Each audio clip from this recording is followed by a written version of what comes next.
राधे राधे कृष्णा। आज मैं बताऊंगी रवि प्रदोष व्रत की कहानी सुनाती हूँ। आप लोग व्रत हैं तो थोड़े से चावल ले लीजिए, नहीं भी व्रत हैं सुनना वैसे ही सुनना चाहते हैं तो अभी अच्छी बात है, तब भी आप चावल ले लीजिए। एक घी का दीपक जला दीजिए। अब सुनते हैं रविवार प्रदोष व्रत की कथा। आयु बुद्धि आरोग्यता या चाहो संतान, शिव पूजन विधिवत करो दुख हरें भगवान। एक समय सर्व प्राणियों के हितार्थ परम पावन भागीरथी के तट पर ऋषि समाज द्वारा विशाल गोष्ठी का आयोजन किया गया। विज्ञ महर्षियों की एकत्रित सभा में व्यास जी के परम शिष्य पुराण वेता सूत जी महाराज हरि कीर्तन करते हुए पधारे। सूत जी को देखते ही सौनकादिक 88,000 ऋषि मुनियों ने खड़े होकर दंडवत प्रणाम किया। महाज्ञानी सूत जी ने भक्ति भाव से ऋषियों को हृदय से लगाया तथा आशीर्वाद दिया। विद्वान ऋषिगण और सब शिष्य आसनों पर विराजमान हो गए। मुनिगण विनीत भाव से पूछने लगे कि हे परम दयालु, कलिकाल में शंकर की भक्ति किस आराधना द्वारा उपलब्ध होती है, हम लोगों को बताने की कृपा कीजिए। किंतु कलियुग के सर्व प्राणी पाप कर्म में रत रहकर वेद शास्त्रों से विमुख रहेंगे। दीन जन अनेकों कष्टों से त्रस्त रहेंगे। हे मुनि श्रेष्ठ, कलिकाल में सत्कर्म की ओर किसी की रुचि न होगी। जब पुण्य क्षीण हो जाएंगे तो मनुष्य की बुद्धि असत्य कर्मों में सत्कर्म की ओर किसी की रुचि न होगी। जब पुण्य क्षीण हो जाएंगे तो मनुष्य की बुद्धि असत्य कर्मों की और खुद प्रेरित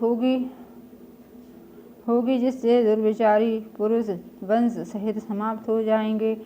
इस अखिल भूमंडल पर जो मनुष्य ज्ञानी होकर ज्ञान की शिक्षा नहीं देता, उस पर परमपिता परमेश्वर कभी प्रसन्न नहीं होते हैं। हे महामुने, ऐसा कौन सा उत्तम व्रत है जिससे मनवांछित फल की प्राप्ति होती हो, तो आप कृपा कर बतलाइए। ऐसा सुनकर दयालु हृदय श्री सूत जी कहने लगे, हे श्रेष्ठ मुनियों तथा सौनक जी, आप धन्यवाद के पात्र हैं।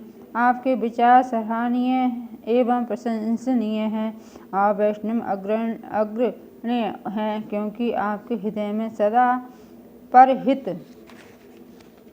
की भावना रहती है। इसलिए हे सौनकादि ऋषियों, सुनो, मैं उस व्रत को तुमसे कहता हूँ जिसके करने से पाप नष्ट हो जाते हैं, धन वृद्धि कारक, दुख विनाशक, सुख प्राप्त कराने वाला, संतान देने वाला, मन वांछित फल प्राप्ति कराने वाला यह व्रत तुमको सुनाता हूँ, जो किसी समय भगवान शंकर ने सती को सुनाया था और उनसे प्राप्त है। परम श्रेष्ठ उपदेश मेरे पूज्य पाल गुरु जी ने मुझे सुनाया था, जिसे आपको समय पाकर शुभ वेला में मैं सुनाता हूँ।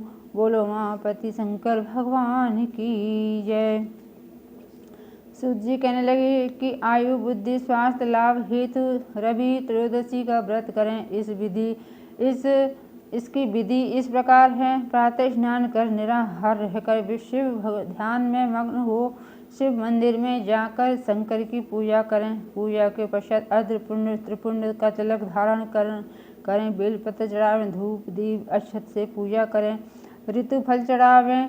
नमः शिवाय ओम नमः शिवाय मंत्र का रुद्राक्ष की माला से जप करें। ब्राह्मण को भोजन करा सामर्थ्य अनुसार दक्षिणा दें। तत्पश्चात मौन व्रत धारण करें। व्रती को सत्य भाषण करना आवश्यक है, यानी शुद्ध वाणी बोलना आवश्यक है। हवन आहुति भी देनी चाहिए। मंत्र ओम ह्रीं क्लीं नमः शिवाय स्वाहा से आहुति देनी चाहिए। इससे अभीष्ट फल की प्राप्ति होती है। व्रती पृथ्वी पर शयन करे, एक बार भोजन करे, इससे सर्व कार्य सिद्ध होते हैं। श्रावण मास में तो इसका विशेष महत्व है। सर्व सुख धन आरोग्यता देने वाला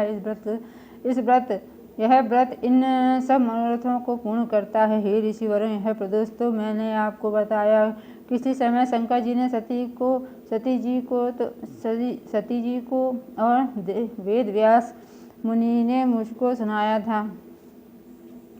सौनकादि ऋषि बोले, हे पूज्यवर महामते, आपने यह व्रत परम गोपनीय, मंगल प्रद, कष्ट निवारक, बतलाया है। कृपया यह बताने का कष्ट करें कि यह व्रत किसने किया और उसे क्या फल प्राप्त हुआ। श्री तुलसी बोले, हे विचारवान ज्ञानियों, आप शिव के परम भक्त हैं। आपकी भक्ति देखकर मैं व्रती पुरुषों की कथा कहता हूँ। एक ग्राम में अति दीन ब्राह्मण निवास करता था। उसकी साध्वी प्रदोष व्रत किया करती थी। उसके घर एक ही पुत्र रत्न था। एक समय का जिक्र है कि वह पुत्र गंगा स्नान करने के लिए गया। दुर्भाग्यवश मार्ग में चोरों ने उसे घेर लिया और वह कहने लगा कि हम तुझे मारेंगे नहीं तो तू अपने पिता का गुप्त धन बता दे। बालक दीन भाव से कहने लगा कि हे बंधुआ, हम अत्यंत दुखी दीन है, हमारे पास धन कहाँ से है। चोर फिर कहने लगे कि तेरे पास पोटली में क्या बना है। बालक ने संकोच उत्तर दिया कि मेरी माता ने मुझे रोटी बनाकर बांध कर दी थी। दूसरा चोर बोला कि भाई, यह तो अति दीन दुखी हृदय है, इसे छोड़िए। बालक इतनी बात सुनकर वहां से प्रस्थान करने लगा और एक नगर में पहुंचा। नगर के पास एक बरगद का पेड़ था। बालक वहां बैठ गया और थककर वृक्ष की छाया में सो गया। उस नगर के सिपाही चोरों की खोज कर रहे थे कि खोज करते करते उस बालक के पास आ गए। सिपाही बालक को ही चोर समझकर राजा के समीप लेकर राजा ने उसे कारावास की आज्ञा दे दी। उधर बालक की माँ भगवान शंकर जी का प्रदोष का व्रत कर रही थी। उसी रात्रि राजा को स्वप्न हुआ कि यह बालक चोर नहीं है, प्रातः छोड़ दो, नहीं तो मैं तुम्हारा वैभव राज्य सब शीघ्र ही नष्ट कर दूंगा। रात्रि समाप्त होने पर राजा ने उस बालक से सारा वृतांत पूछा। बालक ने सारा वृतांत कह सुनाया। वृतांत सुन राजा ने सिपाही भेज बालक के माता पिता को पकड़वा कर बुला लिया। राजा ने उन्हें जब भयभीत देखा तो कहा कि तुम भय मत करो, तुम्हारा बालक निर्दोष है। हम तुम्हारी दृढ़ता देखकर 5 गांव दान में देते हैं। शिव की दया से ब्राह्मण के आनंद होने लगे। इस प्रकार जो कोई इस व्रत को करता है उसे आनंद प्राप्त होता है। सनकादि ऋषि बोले, हे दयालु, आपने हमें बहुत ही अच्छी प्रदोष की कथा सुनाई। आपका बहुत बहुत धन्यवाद है। बोलो उमापति महादेव की जय। हर हर महादेव। जय जय सिया राम, जय जय राधे श्याम।